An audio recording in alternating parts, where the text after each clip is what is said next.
Guys, Kashmir के श्रीनगर में एक महल है। एक महल जो पहली नजर में तो एकदम खूबसूरत मंजर लगता है, लेकिन जैसे ही अंधेरा उतरता है वो महल अपनी सूरत बदल देता है और हवा में कुछ ऐसी खौफ सी घुल जाती है जो इंसानों की रूह को पूरे तरीके से हिला कर रख दे। अगर अभी तक आप नहीं समझ पाए तो मैं बात कर रहा हूँ सबसे खतरनाक, सबसे डरावने, सबसे खूंखार परी महल की। एक ऐसा महल जो श्रीनगर में है, लेकिन श्रीनगर के लोग इसके बारे में बात भी नहीं करना चाहते। लेकिन हमारी कहानी का समीर यहाँ पर जा पहुंचा। वो गया तो था कश्मीर के श्रीनगर को घूमने के लिए, लेकिन इस महल के सामने खड़ा था। दरअसल हमारी कहानी का जो समीर है उसे शर्त लगाने का बहुत शौक था, तो उसने अपने दोस्त से शर्त लगाई थी और इसी शर्त में उसके दोस्त ने भी, क्योंकि उस परी महल के बारे में उसने पढ़ा था, तो वो बोलता है कि अगर तू परी महल के अंदर जाकर एक फोटो खींच कर भेजेगा तो मैं मान जाऊंगा कि तेरे अंदर दम है, वरना तो फुद्दू है। अब ऐसा चैलेंज किसी भी बेवकूफ़ इंसान को अगर आप दोगे तो आपको लगता है कि वो नहीं जाएगा।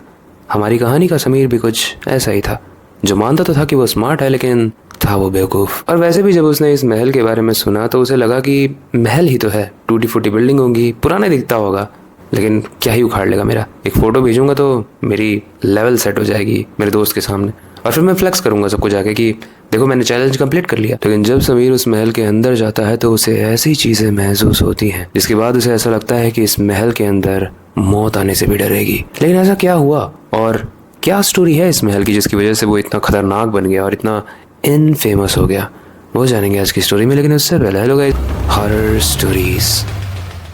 गाइस, समीर जब श्रीनगर से ऑटो रिक्शा लेकर उस महल के सामने जाकर खड़ा होता है तो वो ऑटो वाला भी उसे बोलता है कि भैया अंदर मत जाना, मेरा काम था ये बताना, हालांकि मुझे पता है आप अंदर जाओगे, क्योंकि हर हॉरर स्टोरी का जो बेवकूफ हीरो होता है वो जाता ही है। इतना बोलते ही समीर भड़क गया। वो बोला कि भैया आप ज्यादा नहीं बोल रहे हो, आपको पैसा दे दिया ना, जाइए आप। इसके बाद वो ऑटो रिक्शा वाला चला जाता है और समीर भी चला जाता है। लेकिन उस डरावने महल के अंदर जैसे वो उस महल को खोलता है, एक बहुत ही पुराने से दरवाजे के खुलने की आवाज आती है और जैसे ही दरवाजा खुलता है सामने से एक बहुत ही पुरानी अजीब सी डरावनी बिल्ली गुजरती है। वो बिल्ली इतनी तेजी से गुजरती है कि समीर उसको देख भी नहीं पाता है, लेकिन खैर ये कोई बड़ी बात नहीं थी, बिल्लियां तो होती ही हैं पुरानी जगहों पे। लेकिन तभी उस महल के अंदर एक इंसान झाड़ू लगा रहा था। महल के अंदर एक बहुत बड़ा सा पेड़ था जिसके अंदर से पत्तियां झड़कर नीचे गिर रही थी, और जो पत्तियां नीचे गिर रही थी वो इंसान उन्हीं पत्तियों को झाड़ू लगा रहा था। और जैसे ही वो देखता है कि समीर महल के अंदर आ चुका है, वो इंसान समीर को देखता है और बोलता है कि तुम कौन हो और तुम यहाँ पर कैसे आए। समीर बोलता है कि सर मुझे एक दो फोटोज लेनी थी इसलिए मैं यहाँ पे आया हूँ। वो इंसान बोलता है यहाँ से निकल जाओ, शाम होने वाली है। समीर बोलता है मैं निकल जाऊंगा, लेकिन मैं एक दो फोटो ले लूँ, अपने दोस्त से चैलेंज लगाया है तो उसको सेंड करना है कि मैं यहाँ पे आया था। लेकिन वो इंसान बोलता है कि तुम फोटो तो ले लोगे लेकिन फोटो आएगी नहीं। समीर बोलता है अरे कैसे नहीं आएगी यार, कुछ भी बोलते हो, ये पकड़िए आप मोबाइल हमारा, हम यहाँ पे खड़े हैं पेड़ के सामने, हमारी फोटो खींचिए। समीर पेड़ के सामने खड़ा हो जाता है और वो बहुत खुश था कि यार फोटो निकल रही है, मस्त, अब यहाँ से निकल जाऊंगा। अब सामने जो इंसान झाड़ू लगा रहा था वो उसका मोबाइल पकड़ के समीर की फोटो खींचता है। उसके बाद वो बड़े ही अजीब सी डरावनी स्माइल करता है। समीर बोलता है कि भैया डरा क्यों रहे हो, बहुत गंदी फोटो आई है क्या। वो इंसान बोलता है कि गंदी फोटो तो नहीं आई है, क्योंकि फोटो ही नहीं आई है। समीर बोलता है अरे दिखाइए जरा। वो हाथ में मोबाइल लेता है और देखता है कि एकदम काली फोटो आई है। बोलता है कि भैया आप सही से खींच नहीं रहे हो क्या, रुको मैं सेल्फी से खींचता हूँ। समीर अपने हाथ में फोन रखता है और खुद ही सेल्फी मोड ऑन करके खींचने की कोशिश करता है, लेकिन जितनी बार भी वो फोटो को क्लिक कर रहा था उसकी फोटो आ ही नहीं रही थी। समीर काफी परेशान हो गया था। इतने में ही जिस गेट से समीर अंदर आया था वो दरवाजा अपने आप बंद हो जाता है। समीर उस इंसान को कहता है कि भैया आपने दरवाजा बंद कर दिया क्या, और वो इंसान बोलता है कि दरवाजा मैंने नहीं, उसने बंद किया है। समीर बोलता है भैया आप डरा क्यों रहे हो यार, यहाँ पे क्या है ऐसा जो आप इसकी वजह से इतना डरा रहे हो, क्या स्टोरी है यहाँ की। तब वो इंसान समीर से बोलता है कि मैंने तुम्हें बोला था ना कि अंदर मत आना, लेकिन तुम अंदर आ गए, वो भी बिना स्टोरी को जाने। खैर मैं तुम्हें स्टोरी बताता हूँ और बताते ही तुम जल्दी से यहाँ से भागना। वो बोलता है कि बहुत समय पहले की बात है, शाहजहां का जो बेटा था दारा सिको, उसने इस महल को बनवाया था। दिन में तो ये जगह बहुत ही पॉजिटिव होती थी, यहाँ पर प्रजा की जितनी भी प्रॉब्लम्स होती थी उन सब का ही सोल्यूशन ढूंढा जाता था,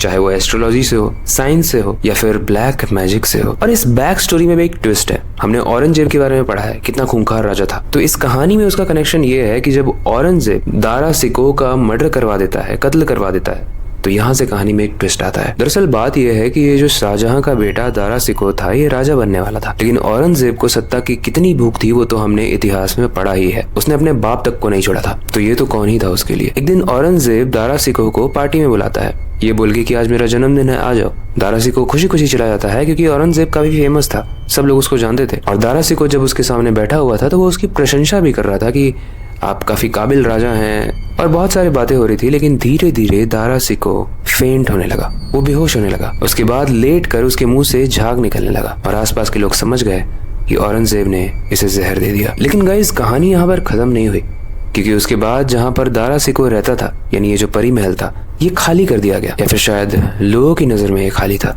क्योंकि इसके अंदर अभी भी कोई रहता था। और उसके बाद से ऐसा माना जाता है कि ये दारा सिको आज भी उस महल में घूमता रहता है, और वो एकदम उसी तरीके से दिखता है जिस तरीके से वो मरा था, यानी उसकी बॉडी एकदम नीली पड़ी रहती है और उसके मुंह में बहुत ही ज्यादा झाग होता है जो जमीन में टपक टपक के गिर रहा होता है। लेकिन सबसे खतरनाक चीज है उस महल का वो पेड़। ऐसा माना जाता है कि वो पेड़ निर्जीव नहीं है, बल्कि उसके अंदर भी एक जान है, और कई बार उसी श्रापित पेड़ में से जब पत्तियां गिरने लगती है तो उन पत्तियों से एक डरावना इंसान बन जाता है, एक इंसान जो उन्हीं पत्तियों को साफ करता है। और जैसे ही वो इंसान इस पेड़ का किस्सा सुनाता है, समीर थर थर कांपने लगता है। लेकिन इससे पहले कि समीर वहां से भाग पाता, वो इंसान कहता है कि मैंने कहा था ना, अंदर मत आना, अब तुम आ गए हो तो जा नहीं पाओगे। इतना कहते ही वो इंसान एकदम वहां से गायब हो जाता है, और समीर के पीछे जो पेड़ खड़ा था, जिसके साथ वो फोटो लेना चाहता था, वो पेड़ खड़ा हो जाता है। मतलब एक निर्जीव सा पेड़ खड़ा हो जाता है, और वो पेड़ अपनी लताओं से समीर को मारने लगता है। समीर पूरी तरीके से भागने की कोशिश करता है इधर उधर, लेकिन वो भाग नहीं पाता है। इसके बाद उस पेड़ की लताएं निकल कर समीर के गले को पकड़ लेती हैं और उसे आसमान में उठा देती हैं। धीरे धीरे करके समीर की सांसें थमने लगती हैं, और वो कुछ बोलने की कोशिश कर रहा था, लेकिन समीर की बात कोई नहीं सुन रहा था वहाँ पर, क्योंकि वहाँ पर तो कोई था ही नहीं। और मैं ऐसा इसलिए नहीं कह रहा हूँ क्योंकि वहाँ पर कोई भूत था, मैं ऐसा इसलिए कह रहा हूँ कि जब समीर मरने लगता है तो उसकी आंख खुल जाती है और वो अपने बेड पे होता है। समीर को समझ नहीं आ रहा था कि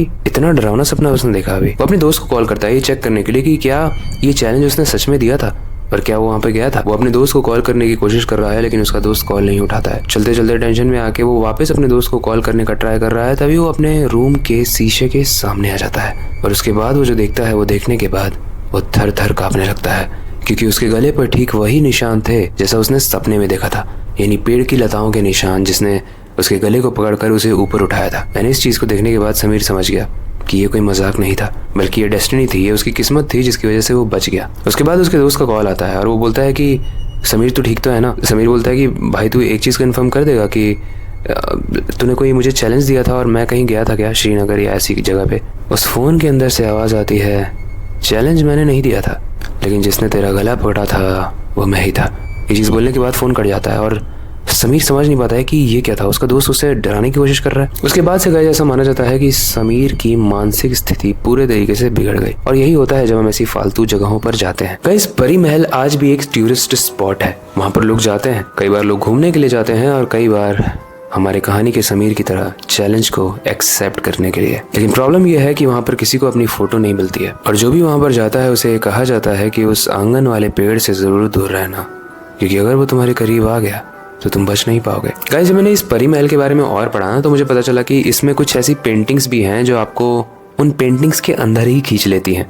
मतलब ऐसी श्रापित पेंटिंग्स जो आपको उस महल के अंदर खड़ा नहीं रहने देंगी, वो आपको अंदर खींच लेंगी और आप उस पेंटिंग का पार्ट हो जाओगे। कई बार पेंटिंग को हिलते हुए भी देखा गया है, और कई बार किसी की प्रेजेंस भी महसूस की गई है रात में चलने की। बहुत सारे ही किस्से हैं परी महल के, मैं कितने किस्से यहाँ पर सुनाऊं। फिलहाल आई होप कि इसमें से जो एक किस्सा आज हमने सुनाया वो आपको काफी पसंद आया होगा, एंड एक सीख भी मिली होगी कि ऐसे चैलेंजेस को कभी भी एक्सेप्ट मत करना। बाकी आई होप आज की स्टोरी आपको इंटरेस्टिंग लगी होगी, थोड़ा सा डर भी लगा होगा, एंड काफी कुछ सीखने को भी मिला होगा। अगर आपके पास कोई ऐसा टॉपिक है जिसे आप चाहते हो कि हम आने वाले एपिसोड्स में कवर करें, तो उसे कमेंट सेक्शन में जरूर बताना। इस स्टोरी से रिलेटेड भी कोई फीडबैक है तो आप हमें कमेंट सेक्शन में बता सकते हो। फिलहाल वक्त आ चुका है इस स्टोरी को एंड करने का और नई सुपर इंटरेस्टिंग और डरावनी कहानी पर काम शुरू करने का। लेकिन जाने से पहले मैं हमेशा की तरह एक ही चीज कहना चाहूंगा, अपनी क्यूरियोसिटी को डाई मत होने देना, नई चीजें सीखते रहना, अपने बेड के नीचे और खिड़की के बाहर जरूर देख लेना। मिलते हैं अगली वीडियो में।